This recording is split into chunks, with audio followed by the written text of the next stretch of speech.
বন্ধুরা, একবার কল্পনা করুন আপনি 17 বছর বয়সী একজন তরুণ বা তরুণী ক্রিসমাসের দিন মায়ের সাথে বিমানে বসে আছেন। জানালা দিয়ে নিচে তাকাতেই দেখছেন এক সুবিশাল সবুজ অরণ্য, যতদূর চোখ যায় শুধু জঙ্গল আর জঙ্গল। কিন্তু হঠাৎ করে বিমানটি প্রচন্ড জোরে কাঁপতে শুরু করলো। সিট বেল্ট টাইট হয়ে গেল, যাত্রীরা আতঙ্কে চিৎকার করতে লাগলো, আর তারপর একটা ভয়ঙ্কর বিস্ফোরণ। আপনার চোখ দুটো বুজে গেল।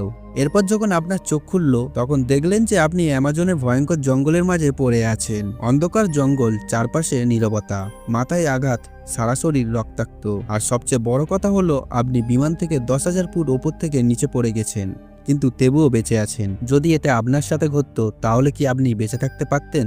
এটা কোনো সিনেমার গল্প নয়, এটা একটা বাস্তব ঘটনা, যেখানে 17 বছর বয়সী এক বাচ্চা মেয়ে এক বিমান দুর্ঘটনার কারণে আমাজন জঙ্গলের মাঝে পড়ে যায় এবং 11 দিন ধরে মৃত্যুর সাথে লড়াই করে বেঁচে ফিরেছিল। জার্মানিতে বসবাসকারী জুলিয়ান কোয়েপকের বয়স তখন মাত্র 17 বছর। তার বাবা মা হার্স ও মারিয়ানা দুজনেই ছিলেন জীববিজ্ঞানী। তাদের কাজ ছিল জঙ্গলে পশু পাখি ও গাছপালা নিয়ে গবেষণা করা। জুলিয়ান ছোটবেলা থেকেই প্রকৃতির মাঝে বড় হয়েছে। গাছপালা, পশু পাখি বা পোকামাকড়, এই সবকিছু দেখে সে খুব একটা ভয় পেত না। কিন্তু সে জানতো না যে তার সামনে এমন একটা বিপদ আসতে চলেছে যা শুনলে গা শিউরে উঠবে। 1971 সালে ক্রিসমাসের দিন জুলিয়ান তার মায়ের সাথে লান্সা ফ্লাইট 508 বসেছিল।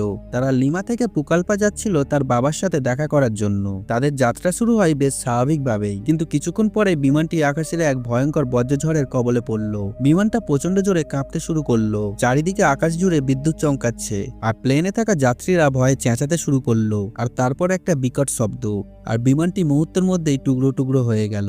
জুলিয়ানের স্পষ্ট কিছু মনে নেই যে ঠিক কি ঘটেছিল, শুধু এইটুকু মনে আছে সে সিটের সাথে বাঁধা অবস্থায় নিচে পড়ছিল, আর চারপাশে কেবল সবুজ আর সবুজ, তারপর সব অন্ধকার। এরপর জুলিয়ান চোখ খোলে এক অচেনা ঘন জঙ্গলের মাঝে। চারিদিকে শুধু গাছ আর গাছ, কোনো মানুষের চিহ্ন নেই, শুধু পাখির ডাক আর পোকামাকড়ের ভনভনের শব্দ। তার কলার বোন ভেঙে গিয়েছে, সারা শরীরে ক্ষতবিক্ষত হয়ে রক্ত বেরোচ্ছে, একটা চোখ ফুলে গিয়েছে, আর তার চশমাটাও উধাও হয়ে গিয়েছে, কিন্তু সে বেঁচে আছে। এই কথাটা সে নিজেই বিশ্বাস করতে পারছিল না। আর এখান থেকেই শুরু হলো তার বেঁচে থাকার লড়াই। বৃষ্টিতে তার জামাকাপড় ভিজে চপচপ করছে এবং খিদের জ্বালায় মুখ শুকিয়ে যাচ্ছে। জুলিয়ানের বাবা মার কারণে জঙ্গল ও গাছপালার সম্পর্কে তার কিছুটা ধারণা ছিল, কিন্তু আমাজন জঙ্গল হলো পৃথিবীর সবথেকে বিপজ্জনক জঙ্গল, যার চারপাশে সাপ, কুমির, বিষাক্ত পোকামাকড় এবং হিংস্র প্রাণী ভরা, যেখানে একটা ভুল পদক্ষেপ মানেই মৃত্যু। জুলিয়ানের হঠাৎ তার মায়ের শেখানো কথা মনে পড়ে গেল। তার মা বলেছিল, যদি কখনো জঙ্গলে হারিয়ে যাও তাহলে জলের ধারা অনুসরণ করো, সেটা তোমাকে কোনো না কোনো মানব বস্তিতে নিয়ে যাবে। এটাই ছিল তার একমাত্র আশা। আপনারা হয়তো ভাবছেন যে 10,000 ফুট ওপর থেকে পড়ে গিয়েও সে বাঁচলো কিভাবে। আসলে ঘন জঙ্গল এবং গাছের মোটা ডালপালা তার পড়ার গতি অনেকটাই কমিয়ে দিয়েছিল, আর নিচে নরম মাটি থাকার কারণে সে সরাসরি আঘাত পায়নি, তাই সে তখনও বেঁচে ছিল। এই দুর্ঘটনায় বিমানে বাকি 91 জন যাত্রী সবাই মারা গিয়েছিল। জুলিয়ানের মা, যিনি তার পাশেই বসেছিল, তিনিও মারা গিয়েছিল। জুলিয়ান ছিল সেই ফ্লাইটের একমাত্র জীবিত যাত্রী, একজন 17 বছরের মেয়ে যে কিনা তার মাকে কিছুক্ষণ আগেই হারিয়েছে এবং আহত অবস্থায় পৃথিবীর সবথেকে বিপজ্জনক জঙ্গলে একা বেঁচে থাকার লড়াই করছে। এর থেকে মর্মান্তিক ঘটনা আর কি হতে পারে।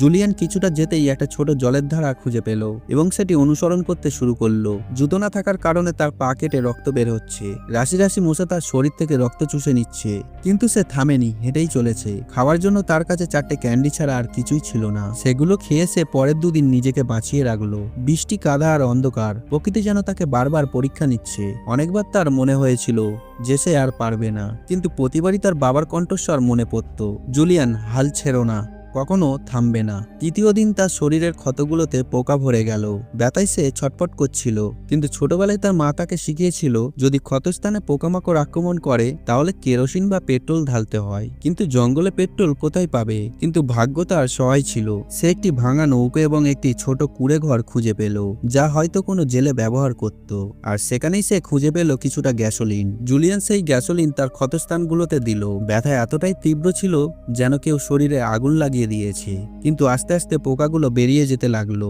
এরপর একদিন সে দূর থেকে এক অদ্ভুত পচা গন্ধ অনুভব করলো। সে আস্তে আস্তে সেই দিকে হাঁটতে শুরু করলো। গাছপালা আর লতাপাতা সরিয়ে যখন সে একটা খোলা জায়গায় পৌঁছালো, সেখানে সে এমন একটা জিনিস দেখলো যা দেখে তার গা শিউরে উঠল।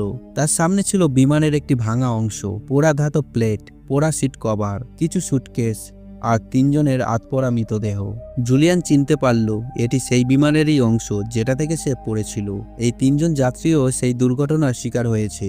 একটি মৃতদেহ দেখে জুলিয়ানের মনে সন্দেহ হলো, হয়তো তার মা হতে পারে, কিন্তু চেনার কোনো উপায় ছিল না। সে কাঁদতে শুরু করলো, কিন্তু বেশিক্ষণের জন্য নয়, কারণ সে বুঝতে পেরে গিয়েছিল যে এখানে এক মুহূর্ত থাকা মানে মৃত্যুকে ডেকে আনা। বিমানের ভাঙা অংশ খুঁজে পাওয়া কোনো প্রশ্নের উত্তর ছিল না। এই ধ্বংসাবশেষ এখন তার কাছে কেবলমাত্র একটি সতর্কবার্তা ছিল, যদি তুমি এখানে থাকো তাহলে পরের নাম্বার তোমার। জুলিয়ান সেখান থেকে কিছু প্রয়োজনীয় জিনিস তুলে নেয়, যেমন 1 প্যাকেট ক্যান্ডি আর একটি প্লাস্টিকের চাদর, যা তাকে বৃষ্টি থেকে বাঁচাবে। তারপর সে আবার এগিয়ে চলল, সেই ছোট্ট নদীর ধারাকে অনুসরণ করে মানব সভ্যতার সন্ধানে। এখন তার হাঁটতে খুব কষ্ট হচ্ছিল, শরীর ভেঙে গিয়েছে, চোখ জ্বলছে, কিন্তু মন হার মানতে রাজি নয়। 11তম দিন সে নদীর ধারে শুয়েছিল। হঠাৎ কিছু আওয়াজ শুনতে পেল। 3 জন জেলেকে নদীর ধারে দেখতে পেল।